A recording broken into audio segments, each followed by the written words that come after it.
안녕하세요. 클리닉 수학입니다. 오늘은 기말고사를 선점하는 5월의 개념 특강의 대수 4강 수학적 귀납법에 대해서 말씀드리도록 하겠습니다. 수열의 귀납적 정의로부터 시작이 되는데 귀납적 정의라는 것이 무엇이냐? 수열 AN을 처음 몇 개의 항과 이웃하는 여러 항 사이의 관계식으로 정의하는 것을 수열 AN의 귀납적 정의라고 합니다. 여기서 지금 보면은 A1이 5고 AN 플러스 1이 2AN 플러스 1인 수열의 제5항을 구하라고 할 때 첫째 항이 5인 거를 이용하고 그 다음 둘째 항부터 차례대로 요 관계식에다가 반복적으로 대입해서 다섯 번째 항까지의 값을 이렇게 계산해내는 과정을 볼 수 있습니다. 네, 그러면 앞서 나왔던 정의들 중에서 등차 수열과 등비 수열이라는 가장 기본적인 규칙을 따르는 수열은 귀납적으로 어떻게 정의하는지 살펴봐야 하는데, 먼저 등차 수열의 귀납적 정의는 수열 AN에 대해서 n이 1, 2, 3 이렇게 증가를 할 때 등차 수열을 나타내는 관계식은 AN 플러스 1 빼기 AN이 D다. 즉 이거는 공차가 D인 등차 수열임을 의미하는 것이고, 2AN 플러스 1은 AN 더하기 AN 플러스 2다. 이거는 이제 등차 중항의 성질이라고 배우죠. 등차 중항의 성질을 만족하는 수열 또한 등차 수열이라고 할 수 있습니다. 반면 등차 중항의 성질을 만족하는 요 2번 같은 경우에는 공차가 직접적으로 주어지지 않기 때문에 조건을 더 구해야 돼가지고 풀이 과정에서 조건이 더 많이 필요하게 되고요. 다음 등비 수열을 나타내는 관계식을 보면은 AN 플러스 1 나누기 AN은 R이다는 공비가 R인 등비 수열을 의미하는 것이고, AN 플러스 1이 AN 플러스 1의 제곱이 AN 곱하기 AN 플러스 2다. 이는 이제 등비중항의 성질을 만족한다는 뜻입니다. 등비중항의 성질을 만족하는 것 또한 등비수열이 되지만, 이번 같은 경우에는 공비가 직접적으로 주어지지 않았기 때문에 외부 조건을 이용해서 공비를 구해야 한다는 특징이 있습니다.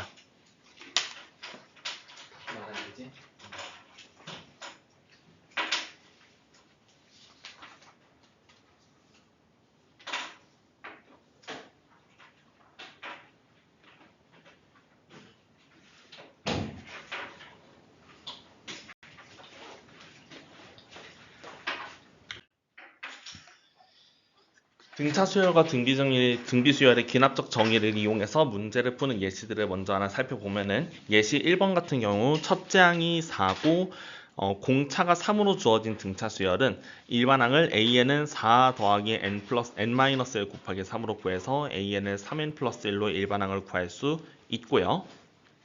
다음 첫째 항이 마삼이고 공비가 2분의 1인 등비 수열의 경우 수열 AN은 첫째 항이 마삼, 공비가 2분의 1인 등비 수열이어서 일반항을 다음과 같이 AN은 마삼 곱하기 2분의 1의 N-1제곱으로 구할 수 있게 됩니다. 네, 다음은 이제 등차와 등비 수열로 국한되지 않는 여러 가지 수열의 기납적 정의에 대해서 살펴보도록 할 건데, 먼저 첫 번째 AN 플러스 1이 AN 더하기 FN 꼴인 경우, 즉 n번째 항과 n 플러스 1번째 항의 값의 차이가 n에 대한 함수로 주어지는 경우에 대한 이야기인데, 이 문제의 경우 여기 물론 이제 결론이 나와 있기는 합니다. 결론이 나와 있긴 합니다만 이 결론보다는 양변을 변끼리 더하는 과정이 좀 더 중요하기 때문에 제가 이쪽에 별표를 치고서 설명을 할 거고요. AN 플러스 1은 AN 더하기 FN이라는 관계식에서 n에다가 1부터 n-1을 차례대로 대입한 후 양변끼리 더하면은 A2가 소거되고 A3이 소거되고 A4부터 AN-1까지도 소거가 되면서 AN을 A1 더하기 F1부터 Fn-1까지의 합으로 나타낼 수 있고, 그래서 계산 결과가 이렇게 된다라고 정리를 할 수 있게 됩니다. 그래서 이것을 공식으로만 알고 있기보다는 이렇게 양변을 서로 변끼리 더하면서 서로 연속적으로 소거가 되는 구조를 이용해서 답을 얻어낸다라는 이 과정 자체에 익숙해져야 좀 더 다양한 심화 문제에 유연하게 대응을 할 수 있겠습니다. 다음 여러 가지 수열의 기납적 정의 2번에 대해서 살펴볼 건데, AN 플러스 1이 AN 곱하기 FN 꼴인 경우인데요. 이 경우도 마찬가지로 n의 1부터 n-1까지 차례대로 대입한 후에 변끼리 곱해서 해를 구하게 됩니다. 변끼리 곱하게 되면은 A2부터 AN-1까지 서로 다 약분이 되고, AN은 A1 곱하기 F1부터 Fn-1까지의 곱으로 나타낼 수 있게 됩니다. 다음 여러 가지 수열의 기납적 정의 3번, 4번 같은 경우에는 현재 교과 과정에서는 배제가 된 내용이니까 간단하게 언급만 하면은 an 플러스 1이 pan 더하기 q 꼴인 경우에는 양변의 적절한 알파를 빼서 an 플러스 1 빼기 알파는 pan 빼기 알파 꼴로 변형해서 수열 an 빼기 알파가 첫째 항이 a1 빼기 알파고 공비가 p인 등비 수열임을 이용할 수 있고요. 또 4번 pan 플러스 2 더하기 qan 플러스 1 더하기 ran은 0꼴인 경우 p 더하기 q 더하기 r이 0일 때에는 이런 식으로 나타낼 수 있는데 이런 식으로 나타내는 과정을 조금 중간에 보여드리자면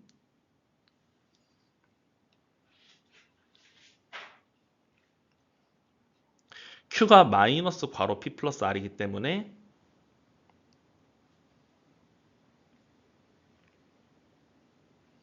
이런 식이 나오게 되고 여기에서 이제 항들을 적절하게 이항하면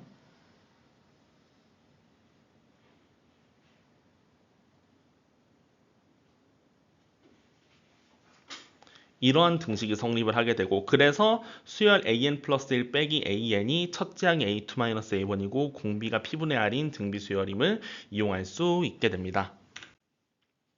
다음 다섯 번째 an 플러스 1이 a에 대한 역수 유리식으로 나오는 경우인데 이 경우에는 양변의 역수를 취해서 bn은 an분의 1로 놓고 bn을 구한 후에 an을 구하는 방식으로 풀 수 있게 됩니다. 예시를 하나 들자면은 an 플러스 1을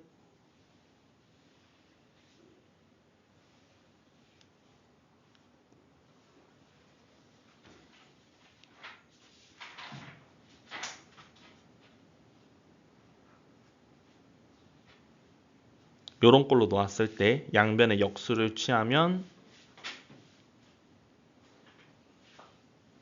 그래서 an분의 1은 공차가 3인 등차 수열임을 이용할 수 있게 됩니다. 다음 6번. 이거는 이제 강남구 내신 심화 문제에서 종종 나오는 유형인데 an 더하기 an 플러스 1이 fn꼴로 나오는 경우도 있거든요.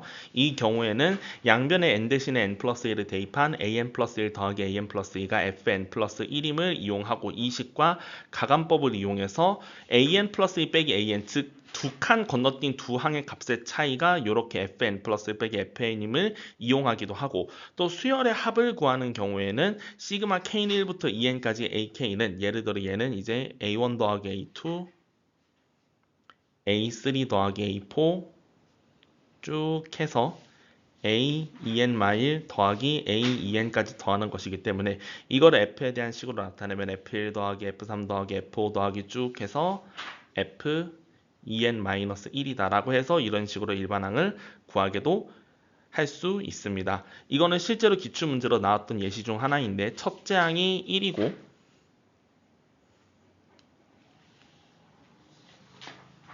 an 더하기 an 플러스 1이 2n 플러스 1일 때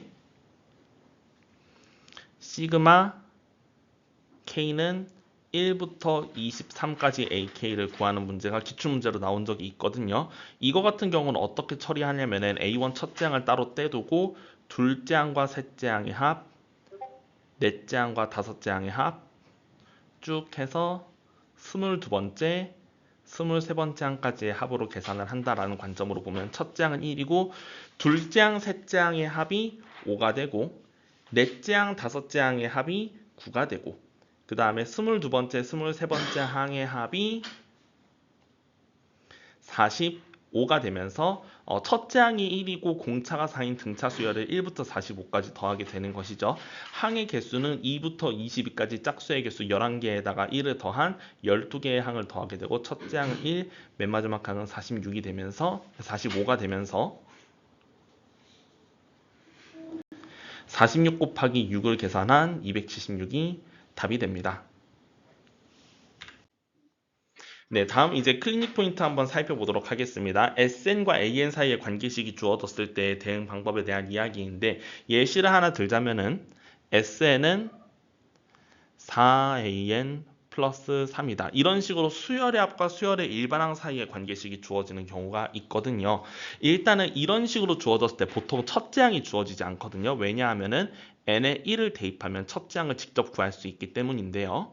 S1은 4A1 더하기 3이 되죠. 그리고 S1과 A1이 똑같기 때문에 3A1은 마이너스 3, 첫째 항 A1을 마이너스 1로 구할 수 있게 됩니다. 그 다음에 이제 어떻게 풀어내느냐에 대한 건데, 첫 번째 방법은 Sn 플러스 1과 an 플러스 1 사이의 관계식을 세우고 가감법을 이용해서 일반항을 구하는 방법. 두 번째는 an 플러스 1이 Sn 플러스 1 빼기 Sn임을 이용해서 Sn에 대한 일반항을 구하는 방법이 있습니다. 근데 여기에서 첫 번째 방법이 좀 더 주요로 쓰이기 때문에 첫 번째 방법을 이용해서 풀 수 있는 일반항을 귀납적 정의 관계식을 구하는 과정을 보여드릴 건데, Sn 플러스 1이 4an 플러스 1 플러스 3이 되고, 두 식을 서로 아래에서 위를 빼주면은 좌변은 an 플러스 1, 우변은 4.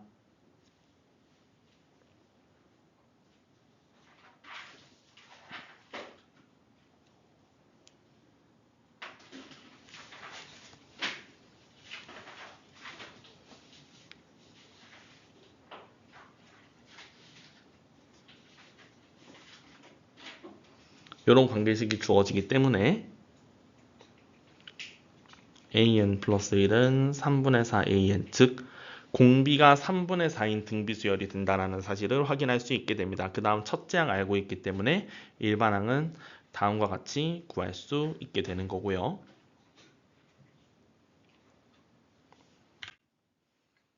다음은 수학적 기납법에 대해서 설명드리도록 하겠습니다. 수학적 기납법은 자연수 n에 대한 명제 Pn이 모든 자연수 n에 대해서 성립함을 증명하는 방법에 대한 것인데, 다음 두 가지를 보이면 됩니다. 첫 번째로 n이 1일 때 명제 Pn이 성립한다는 걸 보여야 되고, 두 번째로 n이 k일 때 명제 Pn이 성립한다고 가정하면 n이 k 플러스 1일 때도 명제 Pn이 성립함을 보여야 합니다. 이 두 가지만 보이면 모든 자연수 n에 대해서 성립하는 이유가 무엇이냐, 제가 아래 텍스트로 써드리자면, n이 1일 때 성립하는 거는 1번에서 확인하는 내용이죠. n이 1일 때 성립함으로 n이 2일 때 성립하게 되죠. 그리고 n이 2일 때 성립함으로 n이 3일 때 성립하게 되죠.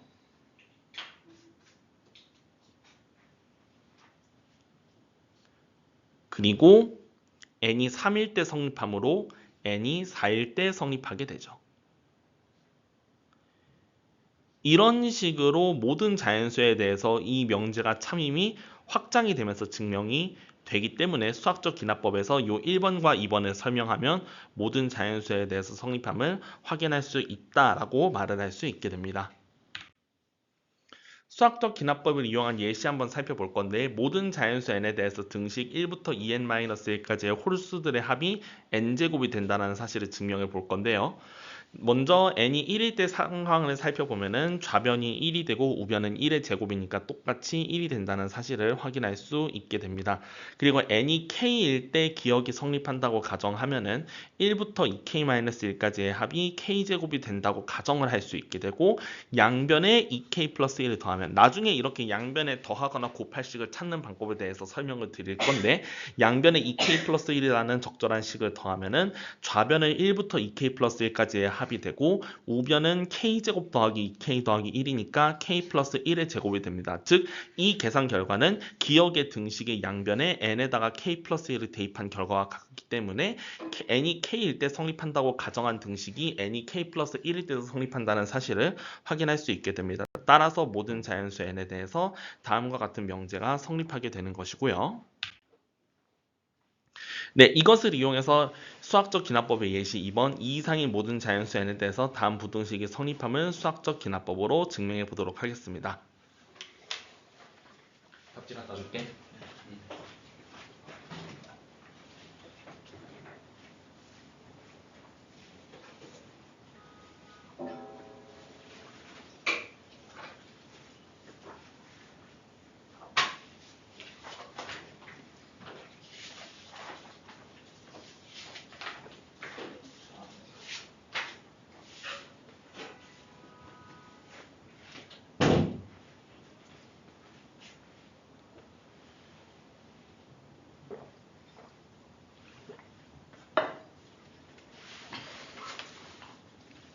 네, 설명 시작하겠습니다. 먼저 2 이상의 모든 자연수 n에 대해서 성립함을 증명하라고 했기 때문에 n이 2일 때 성립함을 확인해야 되고요.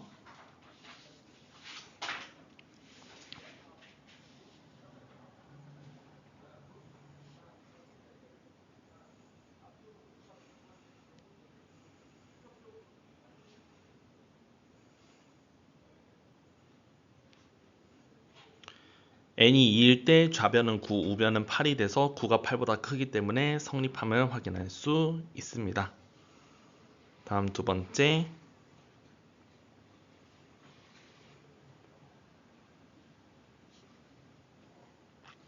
n이 k일 때 성립한다고 가정하면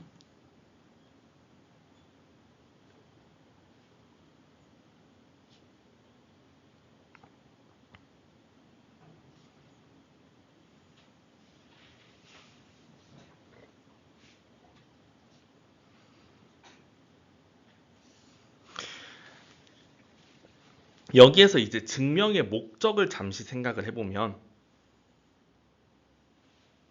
n이 k 플러스 1일 때도 성립함을 보이는 것이 목적이죠.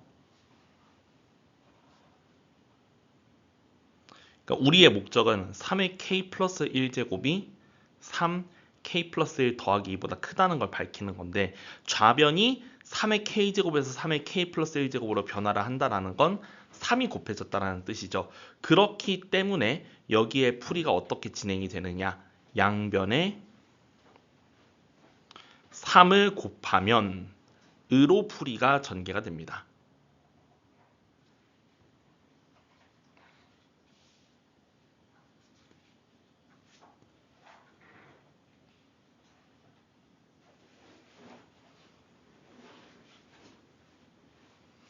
그럼 3의 k 플러스 1제곱이 9k 플러스 6보다 크고 9k 플러스 6은 3k 플러스 5, 즉 3k 플러스 1 플러스 2보다 크다는 사실을 확인할 수 있죠.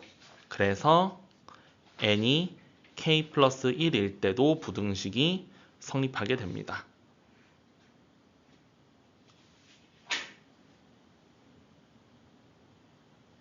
따라서 모든 자연수가 아닌 2 이상의 모든 자연수라고 해야 되겠죠.